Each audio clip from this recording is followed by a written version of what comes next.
Attention, la synthèse réalisée dans cette vidéo fait l'usage de plusieurs produits pouvant être extrêmement toxiques ou nocifs, tels que l'azoture de sodium ou le brome. Le produit fabriqué et ses intermédiaires sont aussi connus pour leur sensibilité qui est très élevée et le fait que c'est des explosifs détonnants. Merci de ne pas reproduire ce qui suit. Hey, salut tout le monde! Aujourd'hui on se retrouve pour une synthèse qui est un peu particulière et dont vous avez peut-être déjà entendu parler si vous êtes adepte des molécules peu communes ou qui défient un peu les lois de la physique et de la chimie. Ça va être la synthèse de l'azido-azide-azide. Donc avant de commencer, je tiens à dire que cette vidéo a été grandement inspirée par la vidéo d'Explosion Fire, qui a été réalisée il y a quelques années de ça, où il montre la voie de synthèse qui peut être faite à partir de molécules qui sont facilement trouvables dans le commerce. Et du coup, c'est cette voie de synthèse que je vais suivre, sauf que moi, je vais partir d'un intermédiaire qui est un petit peu plus loin dans la synthèse, afin de m'éliminer quelques étapes et de gagner du temps. Cette vidéo, ça fait un moment que je travaille dessus, étant donné que la première fois que j'ai réalisé cette synthèse, c'était il y a à peu près 2 ans. Le souci est qu'à l'époque, j'avais pas énormément de réactifs ni de matériel, ce qui fait que j'avais pas forcément réussi à isoler les produits, mais je me suis dit que ça serait intéressant de comparer maintenant que j'ai l'équipement qui est requis pour ce genre de synthèse, et du coup de voir ce que j'obtiendrai et de partager les résultats avec vous.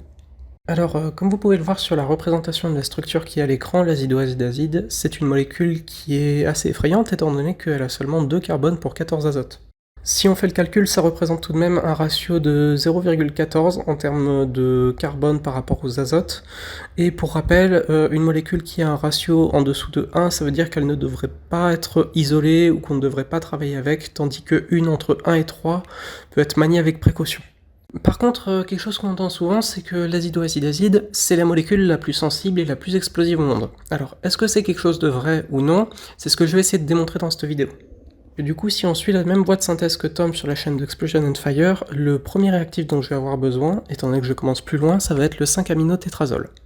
À fabriquer, il peut être assez compliqué à faire selon de quoi on part, mais il faut passer par la nitration de la guanidine par exemple, ensuite sa réduction en aminoguanidine, puis le faire réagir en 5-aminotétrazole. Ce qui est très long honnêtement. J'ai déjà fait ces réactions, c'est pas les plus intéressantes à faire, ni celles avec les meilleurs rendements.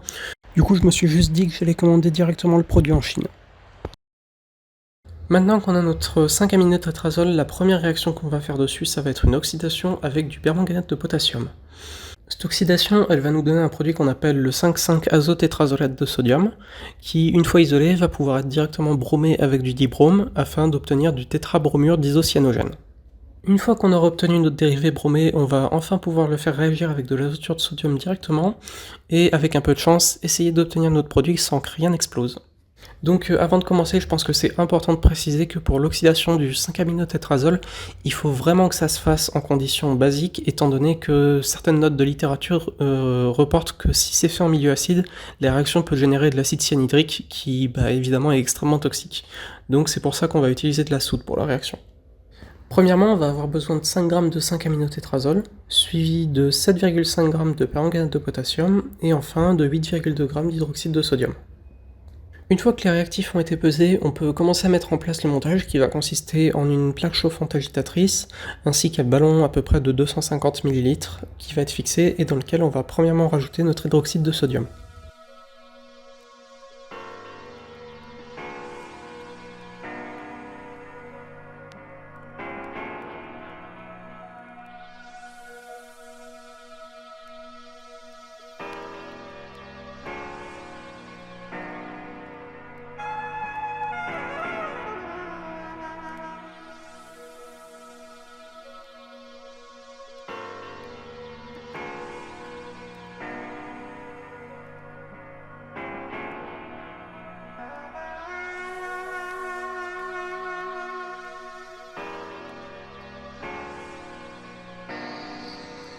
Une fois que l'hydroxyde de sodium a été rajouté, on peut dissoudre le tout dans un peu d'eau, donc moi j'ai utilisé 50 ml d'eau, ce qui est suffisant pour la réaction.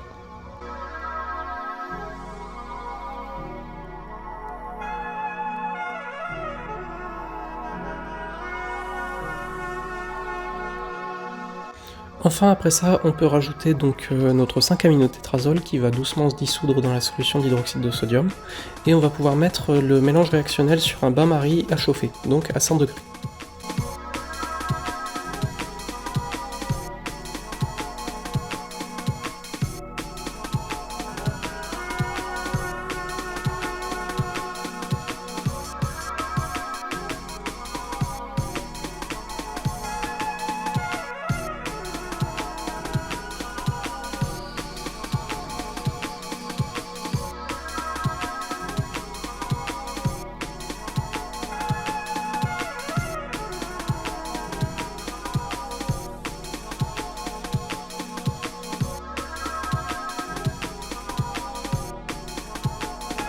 Une fois qu'un montage à reflux a été mis en place, on va passer à l'étape qui va être un petit peu dangereuse, ça va être de rajouter notre permanganate de potassium.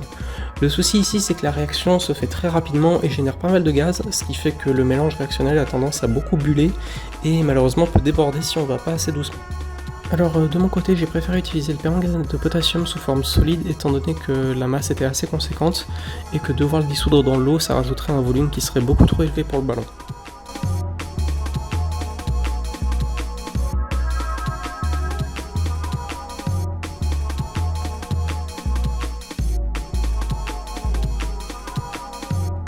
Donc comme vous pouvez le voir, je rajoute vraiment le permanganate de potassium petit à petit pour être sûr que la réaction s'emballe pas. Et on peut voir d'ailleurs qu'il y a un changement de couleur qui est assez significatif, étant donné qu'on va passer du violet qui est très commun pour le permanganate de potassium, à une espèce de vert et ensuite un marron, qui en fait sont juste les différents états d'oxydation du manganèse.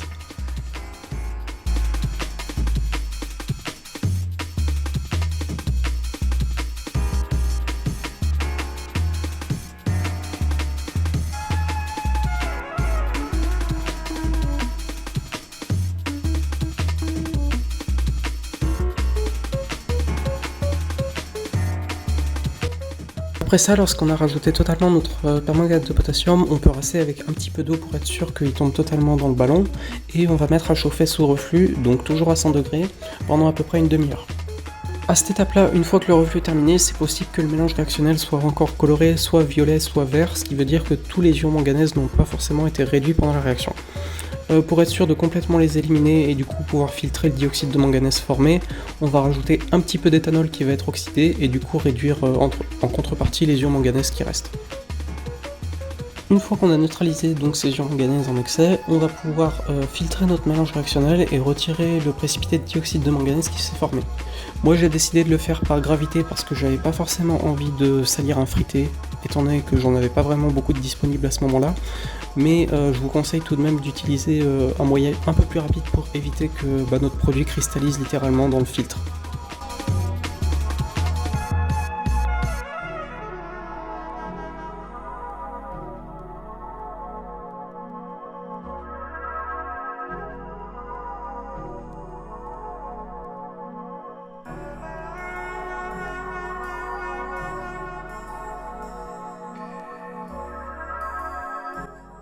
Une fois qu'on a filtré le dioxyde de manganèse et qu'on l'a rincé avec de l'eau, on va se retrouver avec une solution très jaune de 5,5-azotétrazolate de sodium. Un problème dont je me suis rendu compte, c'est que juste pendant l'évaporation de la phase aqueuse, il y a plus de dioxyde de manganèse qui est devenu visible du coup, et ça fait que j'ai dû refiltrer mon mélange réactionnel. C'était pas forcément un gros souci, mais bon, c'était mieux de le refaire.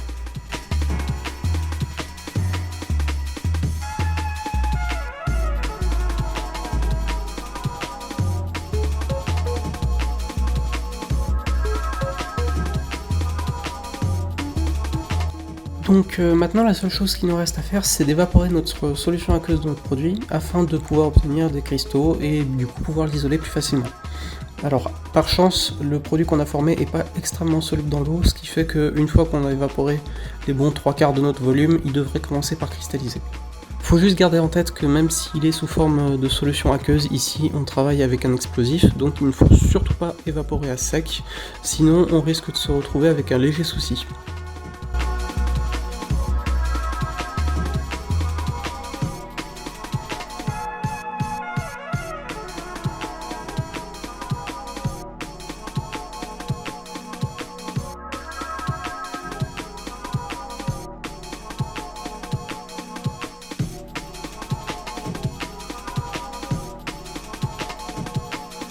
Une fois que le volume d'eau nécessaire a été évaporé, on peut mettre la solution qui reste au frigo et ça va rapidement cristalliser ces jolis, bon, peut-être pas jolis, mais ces cristaux jaunes de 5,5-azotétrazolate de sodium qui restera juste à filtrer sous vide afin d'avoir notre premier intermédiaire.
Donc une fois que la solution était complètement filtrée, j'ai mis quand même de côté une petite partie du composé afin de pouvoir vous montrer à quel point il est réactif.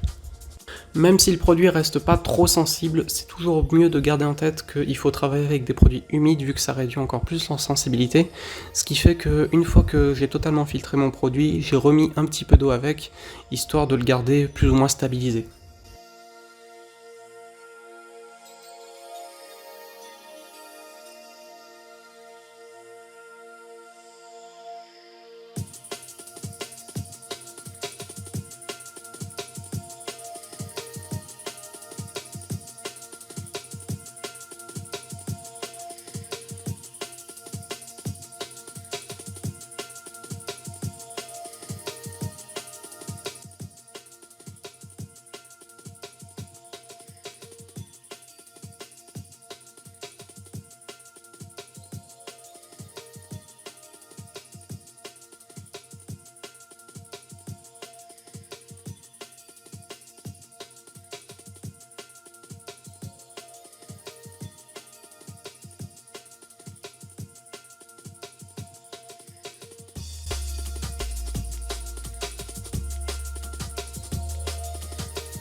Donc étant donné que là j'avais le produit qui était sous forme humidifiée avec de l'eau par-dessus, je me suis pas embêté à calculer le rendement ni la masse précise que j'avais obtenue.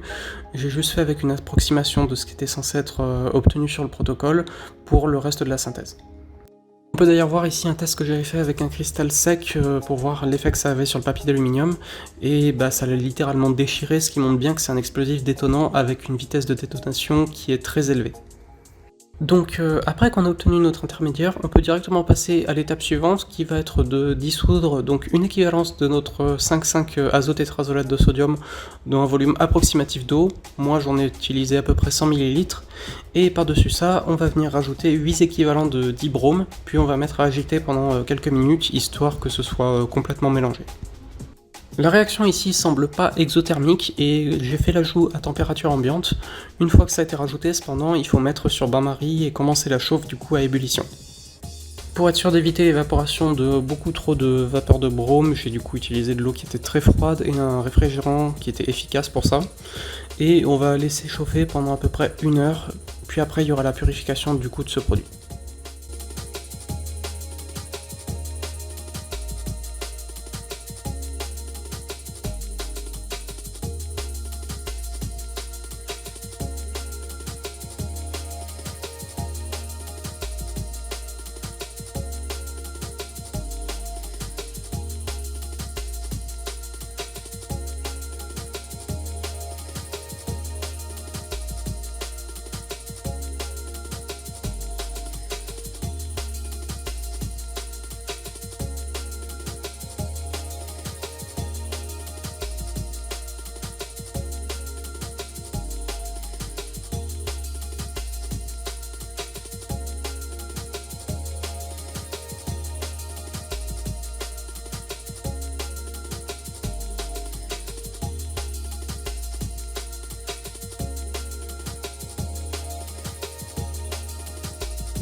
Au cours de la réaction, l'aspect de notre mélange va changer un petit peu, étant donné que les vapeurs de brome vont être consommées, et on va avoir du coup une espèce d'huile très sombre et orange qui va se former, qui va rester au fond du mélange.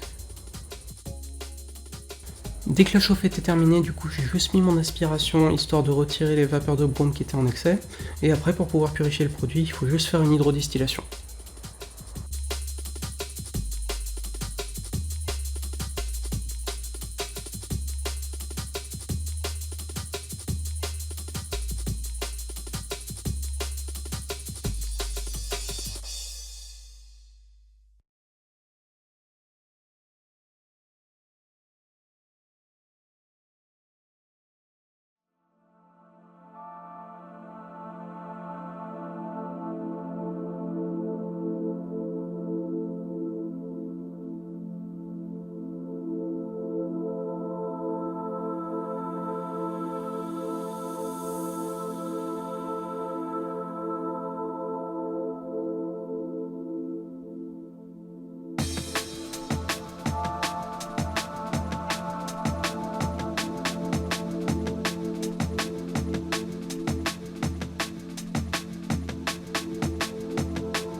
Du coup, on va avoir un mélange assez trouble qui va distiller avec une espèce d'huile orange qui va premièrement couler et qui va commencer, dès que c'est refroidi, à se solidifier.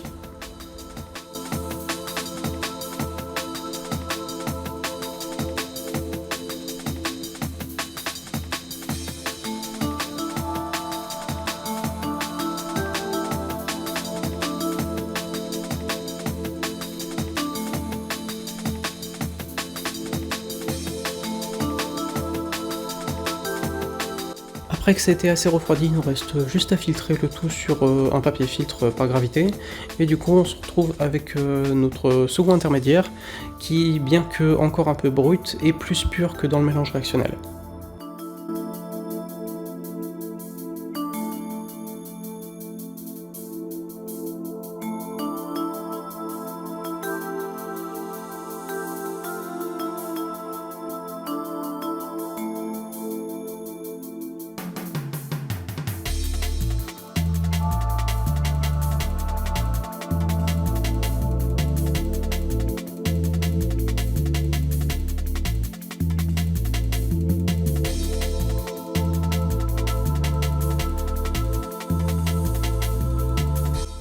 À ce moment-là, la réaction suivante pourrait déjà être faite, mais je me suis dit que ça serait tout de même mieux de le purifier.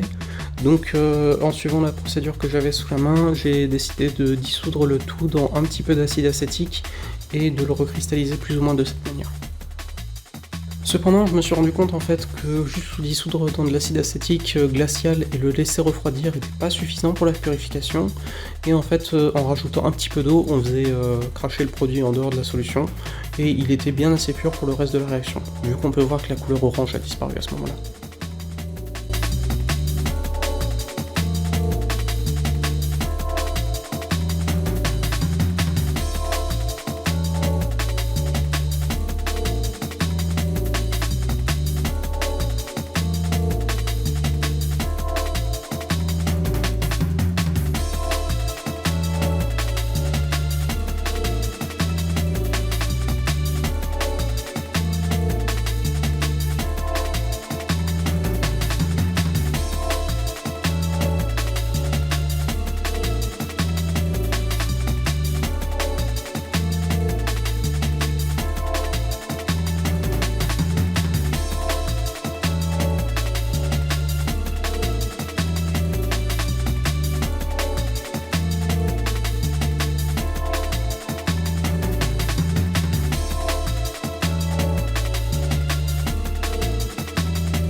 Maintenant, on va pouvoir enfin passer à l'étape finale, qui du coup va être la plus dangereuse de toute la synthèse, étant donné que c'est à ce moment-là qu'il y a le plus grand risque d'explosion ou juste d'accident de manière générale.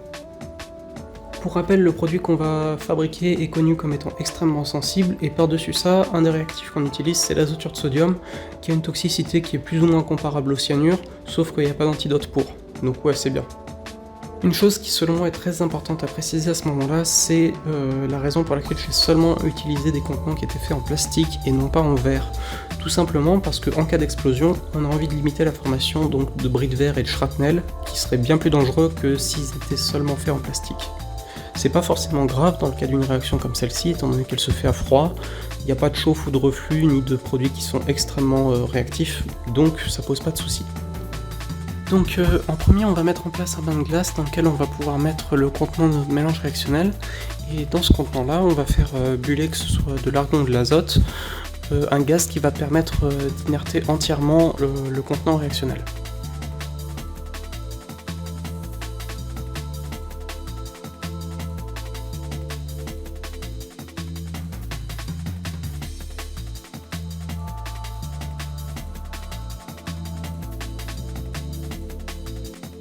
Le solvant de notre réaction ici, ça va être de l'acétone, donc on va en mesurer 1 ml qu'on va rajouter à l'intérieur de notre éprouvette graduée en plastique, et on va continuer à faire remuer un peu jusqu'à ce que ça atteigne une température qui est proche des 0 degrés. Dans ce contenant, on va ensuite rajouter 100 mg de notre second intermédiaire, du coup le tétrabromure d'isocyanogène, puis on va continuer à remuer toujours avec le bullage d'azote, jusqu'à ce que ce soit complètement dissous à l'intérieur de l'acétone. Ça prend pas très longtemps étant donné que cet intermédiaire est très soluble dedans.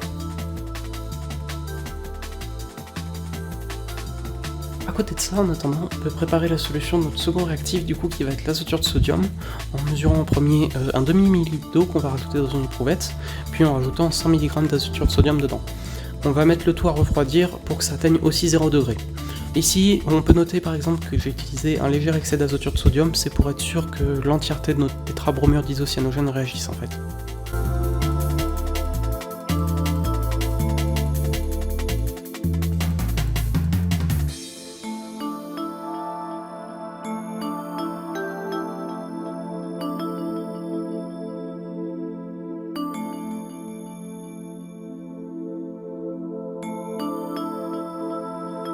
Dès que nos deux solutions ont atteint 0 degré, on va pouvoir commencer à rajouter très doucement notre solution d'azoture de sodium au mélange réactionnel, et pour être sûr qu'il n'y ait pas de souci, on va être sûr de réduire avant ça le flux de gaz afin de réduire l'agitation. Après ça, on va doucement laisser remuer toujours à 0 degré pendant 30 minutes avec le flux de gaz qui va être à l'intérieur, et on va attendre que la réaction ait le temps de se faire. C'est marqué dans le protocole que je suis qu'on est censé aussi la laisser revenir à température ambiante pendant 2 heures, mais vu que le produit est censé être très sensible, j'ai préféré directement l'extraire à partir du moment où j'ai fini de refroidir. Afin de précipiter les cristaux de notre azidoazidazide, on va prendre le mélange réactionnel et on va doucement le verser dans de l'eau qui a été refroidie au préalable. Donc en théorie c'est censé directement le précipiter, mais j'ai remarqué qu'en pratique ça prend un peu de temps et qu'il faut doucement le laisser refroidir sans pour autant que l'eau gèle. Vous comprendrez pourquoi plus tard. Ce qui s'est passé en fait, c'est qu'à ce moment-là, je pensais que la réaction n'avait pas fonctionné étant donné que j'avais obtenu aucun cristaux, donc j'avais décidé d'en relancer un second essai, pour voir toujours sur la même quantité si ça fonctionnerait mieux en changeant un petit peu les conditions. Cependant, en fait, après avoir attendu une bonne dizaine de minutes au congélateur, je me suis rendu compte que le mélange réactionnel avait complètement cristallisé, et d'ailleurs formait bien plus d'azidoazidazide que ce à quoi je m'attendais. Vu que ça faisait à peu près 30 minutes depuis le début de l'autre test que j'avais fait, j'ai décidé de le rajouter comme j'ai fait précédemment dans de l'eau pour le laisser refroidir et cristalliser et voir si celui-ci aussi avait fonctionné. En attendant, j'ai voulu faire quelques petits tests de réactivité et d'explosivité avec le premier essai pour être sûr que c'était le bon produit que j'avais obtenu. Donc le premier test que j'ai fait, c'était juste notre produit en solution, donc les cristaux qui étaient suspendus dans l'eau, directement sur du papier d'aluminium. Le second test, ça a été cette fois-ci avec un peu de papier filtre afin de pouvoir sécher le produit rapidement et tester et comparer s'il était beaucoup plus explosif de cette manière. Et enfin le dernier test, c'était avec une plaque d'aluminium qui cette fois était plus épaisse que du papier d'aluminium.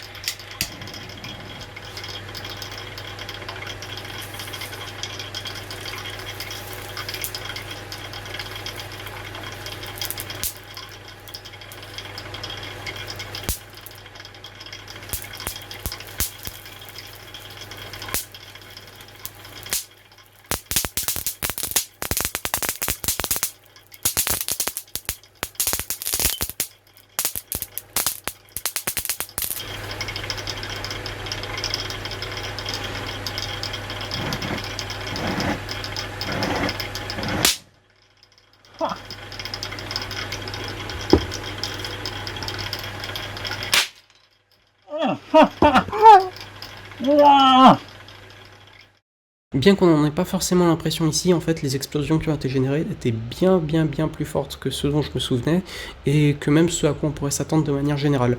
C'en est au point où pour le dernier essai sur la plaque d'aluminium, c'était possible pour moi de ressentir l'onde de choc à travers moi, sans parler du bruit qui a été généré. C'est tout de même bien de réaliser que la quantité qui était ici était tout de même minime, étant donné qu'elle représentait entre 15 et 25 mg de notre produit final en moyenne. Vu que la plupart de mes essais n'avaient pas utilisé tant de produits que ça, je me suis retrouvé tout de même avec beaucoup d'azido-azide qui restait, et j'ai décidé de faire un dernier test, cette fois-ci dehors, en filtrant l'entièreté de mon produit et en le faisant exploser de manière non confinée sur une boîte de conserve.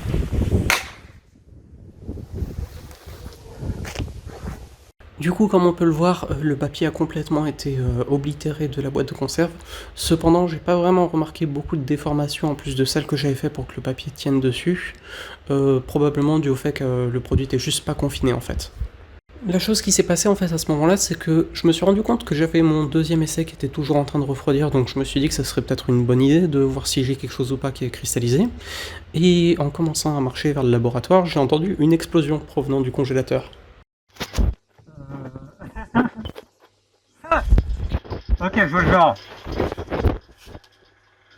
Bon. Ah putain. Je m'y attendais un petit peu, en fait, le mélange réactionnel a complètement explosé de lui-même à l'intérieur du congélateur. Donc, bon, évidemment, j'avais prévu le coup, j'avais utilisé un contenant en plastique qui était non fermé, et le tout était d'ailleurs en solution.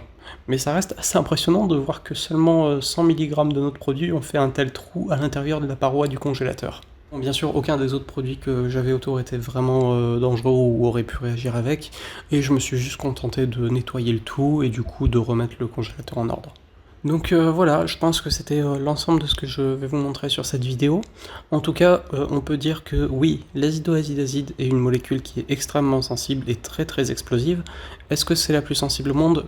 Comme Tom en a conclu, non. Il y a d'autres molécules qui sont beaucoup plus réactives. J'ai en tête par exemple le triodure d'ammonium, qui lui explose au simple contact d'une plume contre lui, donc c'est en aucun cas comparable. Mon hypothèse sur le fait que le mélange réactionnel a explosé de lui-même lorsqu'il a été mis au congélateur, c'est que l'eau en fait en se congelant produit de la glace qui se dilate par rapport au volume d'eau de départ, ce qui fait que peut-être que plusieurs cristaux d'azido-azide ont été pressés l'un contre l'autre et que ça a donné assez d'énergie pour que le mélange en entier explose. Dans tous les cas, j'espère que cette vidéo vous a plu. Donc si c'est le cas, n'hésitez pas à la partager sur les réseaux sociaux. Vous pouvez aussi rejoindre mon serveur Discord ou venir discuter en privé sur mes différents contacts. Ce sera avec plaisir que je vous répondrai. Sur ce, je vous dis à la prochaine.